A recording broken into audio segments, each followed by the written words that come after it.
The classic answer is that Isaac loved Esau because he simply didn't know who or what Esau was.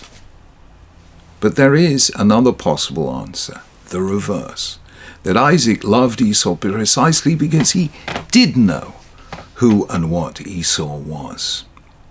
In the early 20th century, someone brought to the great Rabbi Abraham Isaac Kook, Rav Kook Zal, the first Ashkenazi chief rabbi of pre-state Israel, the following dilemma. This was a man who'd given his son a good Jewish education, and his son had always kept the commandments at home. But now the son had drifted away from Judaism. He no longer kept the commandments. He didn't even identify as a Jew. And he wanted to know from Rav Kook what, as a parent, he should do. Rav Kook asked him, "Did you love your son before when he was religious?" The man replied, "Of course I did."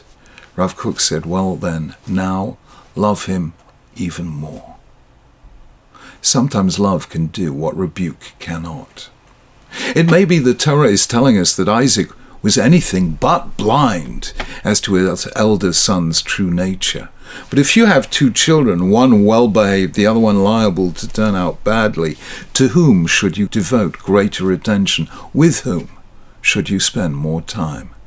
It may be that Isaac loved Esau not blindly, but with open eyes, knowing that there would be times when his elder son would give him grief, but knowing too that the moral responsibility of parenthood demands that we do not despair of or disown a wayward son. Did Isaac's love have an effect on Esau? Well, yes and no. It is clear there was a special bond of connection between Esau and Isaac. This was recognized by the sages. Rabbi Shimon ben Gamliel said, "No man ever honored his father as much as I honored my father, but I discovered that Esau honored his father even more." Rabbi Shimon derives this from the fact that usually people serve their parents wearing ordinary clothes while they reserve their best clothes for going out. Esau, however, had kept his bigdei chamudot, his best clothes, in readiness to serve his father the food that he'd gone out to hunt. And that's why, while he was away, Jacob was able to wear them while Esau was still out hunting. So he saved his very best clothes to honor his father. And we find much later in the Torah that God forbids the Israelites to wage war against Esau's descendants. He tells Moses, "Give the people these orders. You're about to pass through the territory of your brothers, the descendants of Esau, who live in Seir. They will be afraid of you, but be very careful. Don't provoke them to war. For I will not give you any of their land, not even enough to put your foot on. I have given Esau the hill country of Seir as his own."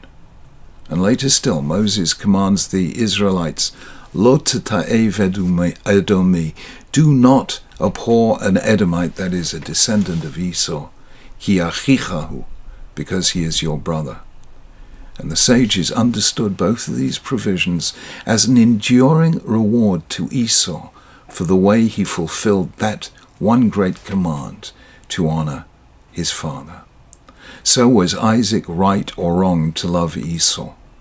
Esau reciprocated the love, but remained Esau, the hunter, the man of the field, not the man to carry forward the demanding covenant with an invisible God and the spiritual sacrifices it called for.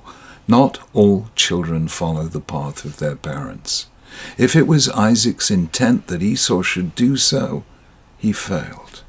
But there are some failures that are honorable. Loving your children, whatever they become, is one. For that surely is how God loves us.